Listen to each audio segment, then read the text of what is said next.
KHOU 11 starts right now with a breaking news alert.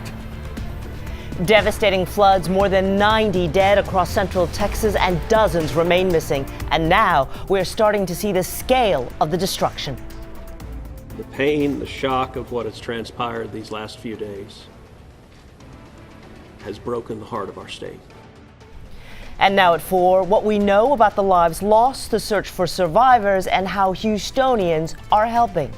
That flooding began early Friday morning, and now we know that the death toll stands at 93, the vast majority in Kerr County. The sheriff's reporting 75 bodies have been recovered there. 27 of those are children.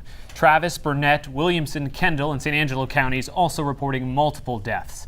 Kerrville's mayor putting it bluntly, saying, quote, "It will be a rough week." Local officials tell us 10 campers and 1 counselor from Camp Mystic remain unaccounted for.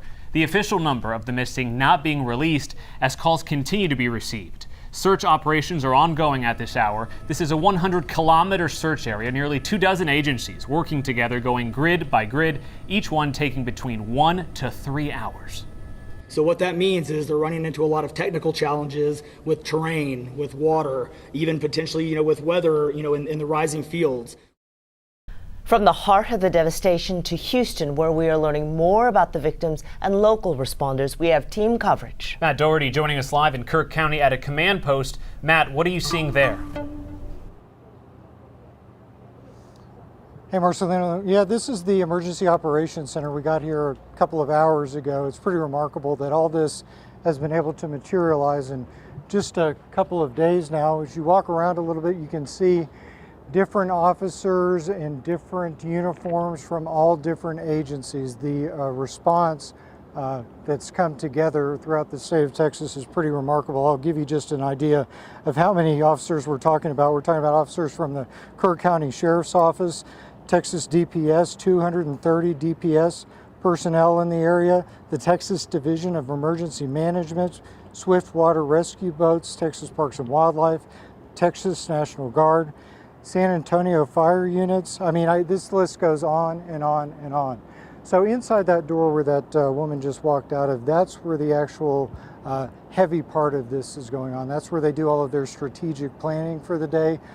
All of the officers meet here early in the mornings. They get their assignments and then they head out for the day, where they are still right now. If you walk a little bit this way with me, Ryan, you can see some of those beige tents over there. Those are, housing tents over there for some of these officers when it's time for them to cut in and come in for the night. This is actually an agriculture event center. Again, this has been converted for all these hundreds and hundreds of officers from across the state of Texas trying to find these still missing people. Back to you. Boy, that is dramatic, and it is remarkable how quickly all of this has gone up in just a matter of a day or two. Have you met any Houstonians that have been helping to respond?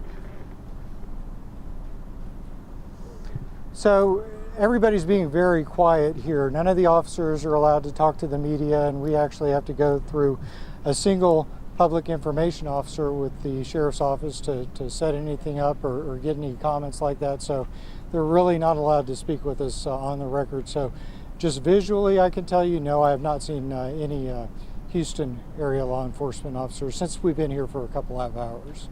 All righty. I'm sure more people will be pouring in. Matt Doherty, thank you. Pain rippling across Houston and all of Southeast Texas as some families learn the unthinkable and others fear the worst. We're learning more about the victims of that historic flash flooding. Our Cheryl Mercedes has been gathering the names, the faces, and the stories of those from the Houston area that are still missing, some feared dead. Cheryl. Marcelino Sherman, several families from our area were swept into tragedy while vacationing near the Guadalupe River. Dozens are still missing or unaccounted for. The Burgess family from Liberty right here. They were spending time together at the HTR RV park near Ingram when the unthinkable happened. Raging floodwaters tore through the campground in the middle of the night.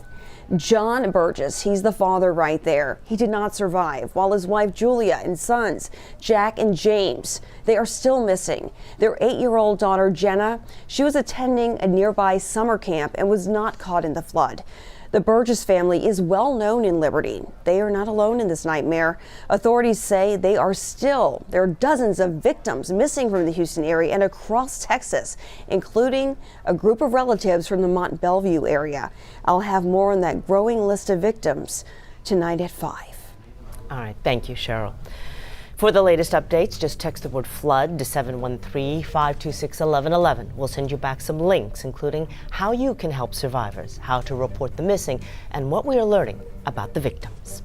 Now, we know the Texas Hill Country no stranger to flooding, but this flooding event is devastating and beyond anything we've seen in quite some time. So what about the terrain there makes this area so vulnerable, Pat? Yeah, they actually call this Flash Flood Alley, and that's no coincidence. It has a lot to do with that terrain. So I just want to start off with some of the rain totals that we've seen since July 3rd. Over a foot in the Kerrville area, over 20 inches, though, back to the north, to the west of Llano, and then well over 20 inches, closing in on 2 feet now, just outside of the Austin area. But of course, our focus here in the Kerrville region, and this is where, of course, we had all of those fatalities. And I just want to break this down for you. I mean, notice how ripply the map looks here. That just indicates all of the hills that are kind of present out here. I mean, it's really the namesake of this area, the hill country.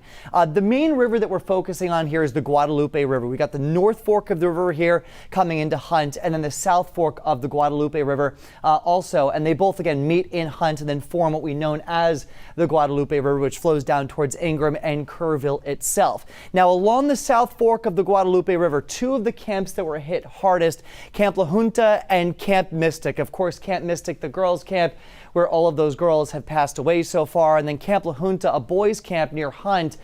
We haven't really seen a lot of fatalities here, but it's been a lot of stories of boys escaping on mattresses tied together. So 2 of the hardest hit camps here along the South Fork of the Guadalupe River.